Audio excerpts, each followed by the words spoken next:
దీపావళి పర్వదినాన్ని పురస్కరించుకొని రావులపాలెంలోని సత్యసాయి అష్టదళ సేవా కేంద్రంలో చిన్నారులచే మహాలక్ష్మీదేవికి పిడతల పూజ అత్యంత భక్తి శ్రద్ధలతో ఘనంగా నిర్వహించారు. తిరుమల తిరుపతి దేవస్థానం వేద పండితులు పెడసనగంటి సీతారామశర్మ అవధాని బ్రహ్మత్వంలో చిన్నారులచే పిడతల పూజ శాస్త్రోక్తంగా నిర్వహించారు. ఈ సందర్భంగా సీతారామశర్మ అవధాని మాట్లాడుతూ, చిన్నారులతో పిడతల పూజ అంటే లక్ష్మీదేవికి అత్యంత ప్రీతికరమైనదని, పిడతలలో అటుకులు బెల్లం ఉంచి అమ్మవారికి నైవేద్యంగా సమర్పిస్తారని, పిడతల పూజ వల్ల చిన్నారులకు భక్తిభావం ఏర్పడుతుందని, అంతేకాకుండా విద్యాబుద్ధులు చదువు సంధ్యలతో పాటు సంపూర్ణమైన ఆరోగ్యాలు కలుగుతాయని ఆయన తెలిపారు. ఈ కార్యక్రమంలో సత్యసాయి సేవా కేంద్ర చైర్మన్ కొవ్వూరి వివేకానందరెడ్డి, హరినారాయణ రెడ్డి, పెరవలి వెంకటేశ్వరరావు, చెక్క సూర్యప్రకాష్, కొవ్వూరి బాల విజయకుమార్ రెడ్డి తదితరులు పాల్గొన్నారు. ఓం నమో వెంకటేశాయ. ఆధ్యాత్మిక మిత్రులారా, ఈరోజు దీపావళి అమావాస్య మహాపండుగ సందర్భంగా మన రావులపాలెం గ్రామంలో వేయించేసినటువంటి భక్తులందరూ కూడా ప్రతినిత్యం కూడా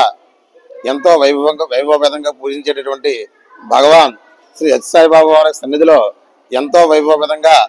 ఎంతోమంది చిన్నారులచే చక్కగా సుమారు 200 మంది బాలబాలికలచే ఎంతో వైభవపేతంగా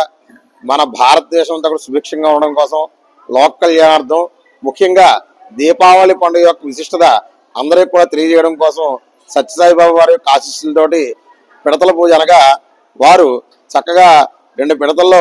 అటుకులు బెల్లము కూడా నింపి వాటి దగ్గర లక్ష్మీదేవి ఫోటో పెట్టి ముందుగా గణపతి పూజ చేసి, లక్ష్మీదేవి పూజ చేసి, సత్యసాయిబాబా వారి పూజ చేసి, ఆ తదనంతరం పిల్లలకి సామాజికంగా మనము ఏ పూజ చేసినా సాటి వారిని గౌరవిస్తూ మనం కూడా గౌరవింపడాలనే సదుద్దేశంతో ఆ పూజ చేసిన పిడతల్లో ఒక పిడత వారు వాయినంగా వాళ్ళకి ఇచ్చి, వాళ్ళు ఒకటి ప్రసాదంగా స్వీకరించి ప్రతి సంవత్సరం ఇంచుమించు అమారమే అనేక వందల సంవత్సరాల నుంచి యొక్క భగవాన్ సత్యసాయిబాబా వారి యొక్క ఆశీస్సులతో ప్రతి దీపావళి అమావాస్య కూడా యొక్క పూజా కార్యక్రమం జరుగుతుంది. దీనిలో భాగంగా ఈరోజు సత్యసాయిబాబా మందిరంలో మన యొక్క స్థానికులు అయినటువంటి మరియు వివేకానంద రెడ్డి గారు అదేవిధంగా మన సత్యసాయి భక్తులందరూ కలిసి ఎంతో వైభవపేతంగా ఈ యొక్క బాలికలచే పూజా కార్యక్రమం చేయించడం శాస్త్రీయంగా వస్తుంది. కనుక ఇలాంటివి అందరూ కూడా ఆచరించి మన యొక్క హిందూ ధర్మాన్ని దశ దిశలా వ్యాప్తి చేయాలని భగవానుడు సత్యసాయిబాబా వారి యొక్క ఆశీస్సులుగా భావిస్తూ జై శ్రీరామ్.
सुमनसवन्दित सुन्दरी माधवी चन्द्रसहोदरी हेममये मुनिगणवन्दित मोक्षप्रदायिनी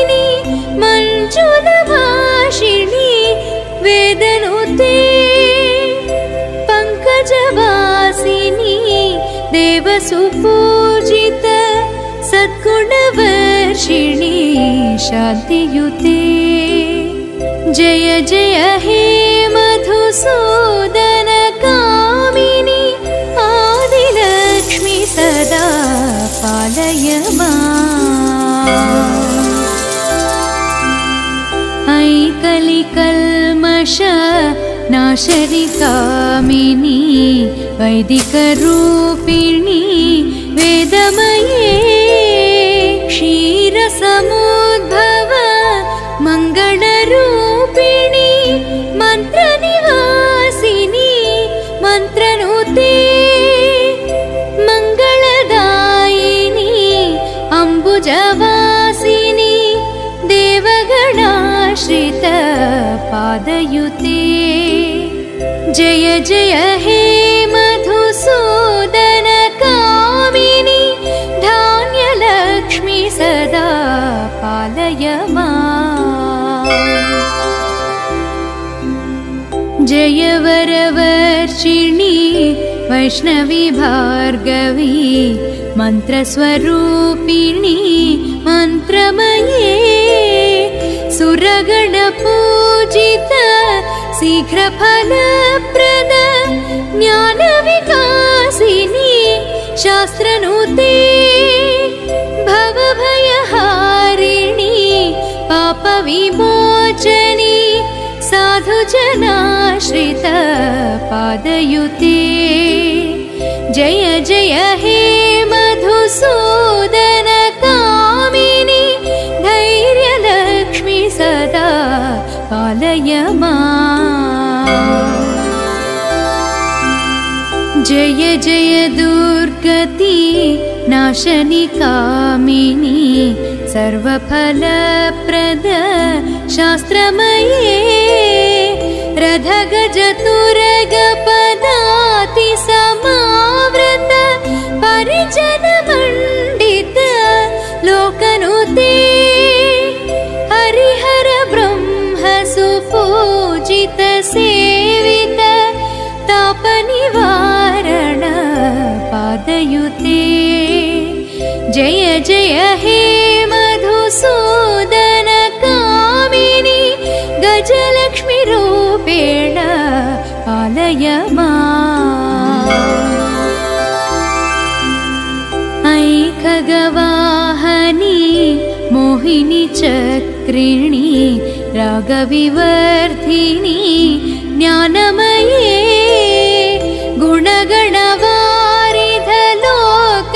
गुणगणवारिधलोकहितैषिणी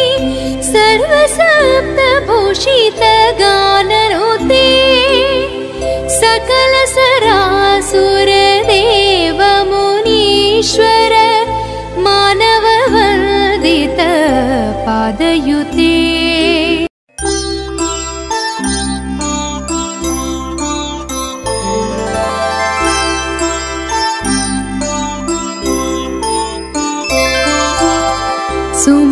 सुमनसवन्दित सुन्दरी माधवी चन्द्रसहोदरी हेममये मुनिगणव